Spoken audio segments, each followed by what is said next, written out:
Hello, I'll be going over the Etude number 5 from Schroeder's 170 Studies, Book 1.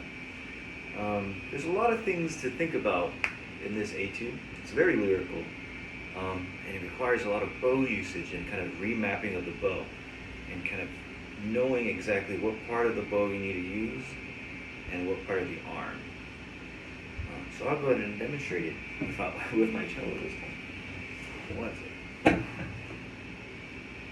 So, here is Etude number 5.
So, first thing we have to do is kind of analyze our piece and think about what part of the bow we start. So the first two-ish measures, we're going to be using the whole bow, meaning we have to have a fast bow speed and not too much weight and being closer to the fingerboard. Because the closer we are to the fingerboard, the less weight we use. The closer we are to the bridge, the more weight we use. And same thing with the speed. The closer we are to the bridge, the less speed we use. The closer we are to the fingerboard, the more speed we use. So these first two measures, pretty much using the whole bow. Except here, now we're at the upper half, which it tells us to do in the next few measures. Now I'm back at the frog. So in measure 4, beat 2, that half note D, I have to use that to travel all the way back to the frog to pretty much restart that same pattern. One way I can practice that is just an open string, using the same rhythms on an open string. 1, 2, 1, 2, 1, 2, 3, 4, 1, 2, 3, 4, 1, 2, 1, 2. And now in context. 1, 2, 3, 4, 1, 2, 3, 4, 1, 2. Upper half. And it pretty much repeats that pattern for most of the piece until maybe a little later. Another thing we have to think about when we're playing this is the tapping and releasing of our hand.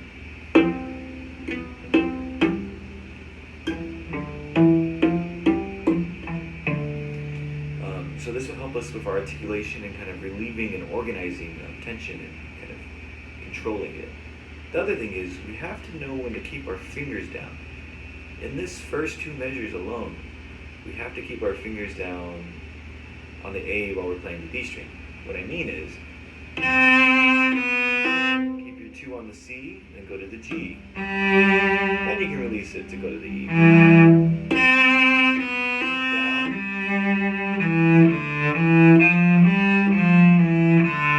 Same thing. Release the 2. Keep the 4 down here. So yeah, kind of going through each of these little maybe two groupings of measures and figuring out, do I have to keep my finger down here? Do I not? Will kind of help, again, organize our left hand. The more organized our left hand is, the more in tune we become, the less tension we use, and the quicker we can kind of place and release. And the more organized our hand is too, the stronger our taps can be in our releases. Another challenging spot in this is in the third line of the piece. We now have this kind of string crossing idea here.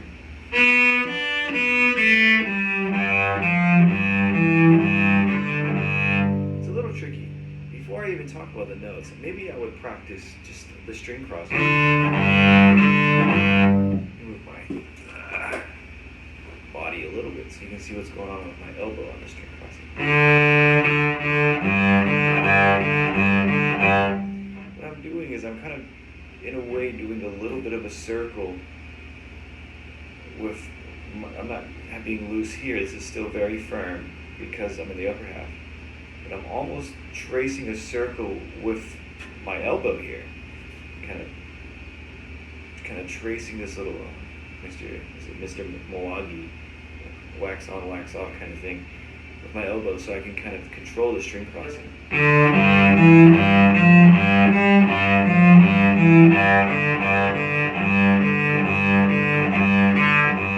After I get kind of comfortable with using the string crossing,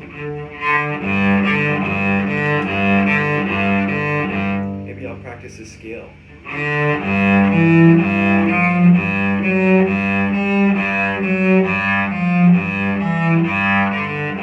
while you're at it, maybe do it for all the strings. And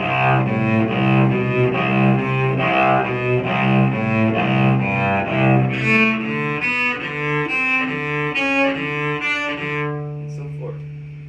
Because the extra practice will not hurt. If anything, it'll get you a little more comfortable for when those issues happen in later pieces and in later repertoire. So now, approaching the notes, we're kind of doing this downward motion. So maybe I practice just the notes without the string crossing. So we have a downward scale.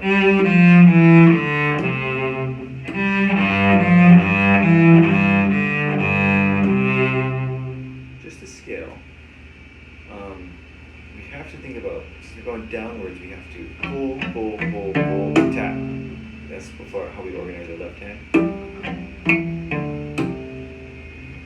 Maybe another way I could practice kind of this left hand here is maybe double stopping instead of string cross. And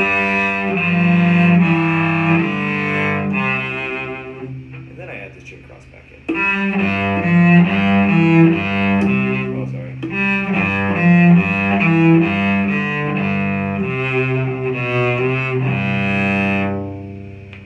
So yeah, this piece is so far my favorite out of the 5 kind of etudes in this book, or 170, but the first 5, this is my favorite.